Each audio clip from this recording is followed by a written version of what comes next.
Hey everyone, welcome to the channel. Today we're going to do a mini pickup pile with the Janarra Trimurti, the triple goddesses, Roman style. Go ahead and focus on the three piles ahead, and I will timestamp down below.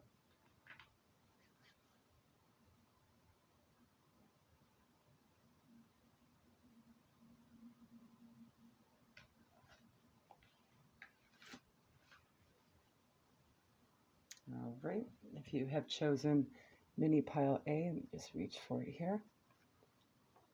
Get this up.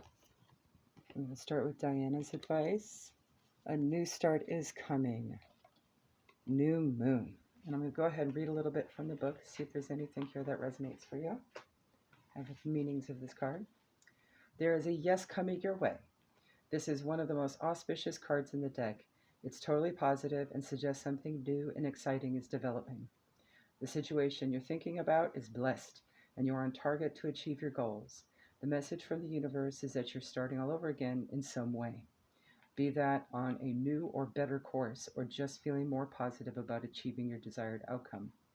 If you've been feeling stagnant, this card reminds you that life goes in cycles, and you're moving into a new cycle now. This is the time to wipe the slate clean. If the situation you're thinking about has become toxic, either that will clear up now or something totally new and fresh is on its way. Other meanings for this card: a new start is on the way. You will start to feel more hopeful about getting what you want. Your belief that your dreams can manifest is working well, and forget about the past. The new moon marks the start of the waxing cycle and the midpoint of the dark moon. It's a dark and veiled time when the moon is invisible, and a time of rebirth. It's a time that witches do their work, making wishes, laying down intentions for the new cycle, an intensely magical time when it's easier to pierce the veil to other worlds. Your advice from Isis is cartouche. Choose to release that which would lower your vibration into fear. Come back to love, stay true to yourself, and you shall inspire others to think or speak more positively when they are around you. Invoking the power of speech and words for your strength, protection, and spiritual growth will work effectively for you. And your advice from Hecate is the Silver Witch. The witch has plaited her silver locks with spells to send you wisdom and knowledge. Today, revive an interest and know your learning is enhanced by the silver sagacity of this wise witch. All right, 257, if you've chosen pile B. We're going to go ahead and start with Diana, see what she suggests.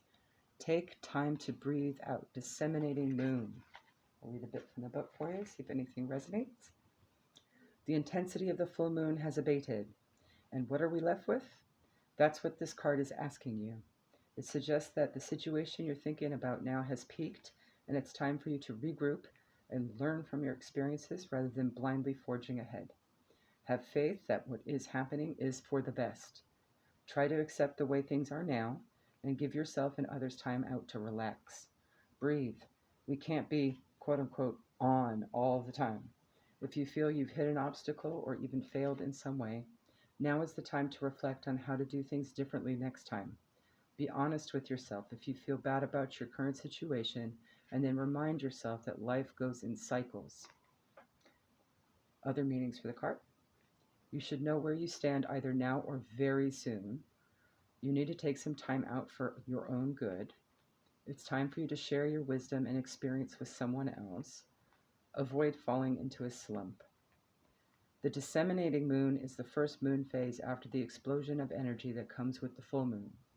No matter when you pick this card, it suggests you are more tranquil.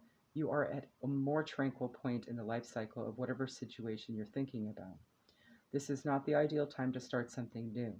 The disseminating moon is the time to breathe out.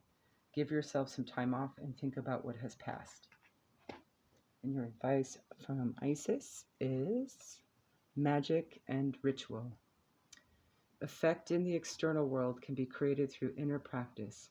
Heart-centered ritual can support your inner path in the physical world. You are encouraged to enhance your power with regular practice as you grow in grace, love, ability, and wisdom. applying your inner beauty to transform your outer world. So it would seem during this period of rebirth and rest, might be good to include some of those practices and rituals, right? Okay. The advice from Hecate. Bewitched. The witch now releases you from any ill wishing. She sprinkles sage beneath your pillow. Think of what you wish to release before you go to sleep. All will be well in one lunar cycle. How nice of her. Say thank you. All right, at 5:37, if you've chosen pile C, let me grab it after that timestamp. There we go. You have the supermoon. Emotions are running high. Your advice from Diana. I'll read a bit from the book, see if anything resonates for you. A supermoon is a new or full moon that takes place when the moon is at its closest point to the Earth during its monthly orbit, an event known as perigee. If it's a full moon, the moon appears around 14% bigger at this time. The moon is known as the queen of emotions, and if you draw the supermoon card, regardless of when you do this, you can expect your feelings to be more highly charged. Heads up. This card suggests that the answer to whatever you're thinking about is writ large like the silvery full moon set against the velvety night sky. If you're wondering how successful something is going to be, such as a job or relationship, the answer is very. To use common parlance, the answer to your question or your thought or what you're thinking about may well be that it's under your nose. This card is about being larger than life, being special and bursting with energy that you can tune into and work with. You can expect plenty of good things and a positive outcome when this card comes up, but you may find there's a lot of emotion to deal with too. There's also a sense that the opportunities around whatever you're asking about or thinking about don't come along every day, so take action. Additional meanings for this card: a resolution to your question or situation is closer than you think. Don't ignore the obvious. Something exciting lies ahead. Make sure you don't blow events out of proportion. And speak to the goddess. Ask for her assistance. She can help you. Your advice from Isis is the dark healing chamber. The most challenging task is to take courage in both hands and journey within to meet our own dark self and begin the healing task of bringing love, acceptance, and light to it. The sacred purpose of any enemy, within or without, is to push us to venture inwards, to seek and heal the darkness within. So that's where your emotions are running high. It may expose a little bit of shadow side. So there is a shadow side. Pick a pile, plenty of those. Go ahead, check those out. That might help you get you some more ideas on that if that's the situation. Your advice from Hecate. Sigil sorcery. Ooh, she's giving another little homework assignment. Love it. The witch has created a sigil, a personal magical symbol just for you. Close your eyes, tune in, and feel her drawing it into your energy field. You are protected. You are safe. You are loved. There you go, guys. Have a great day.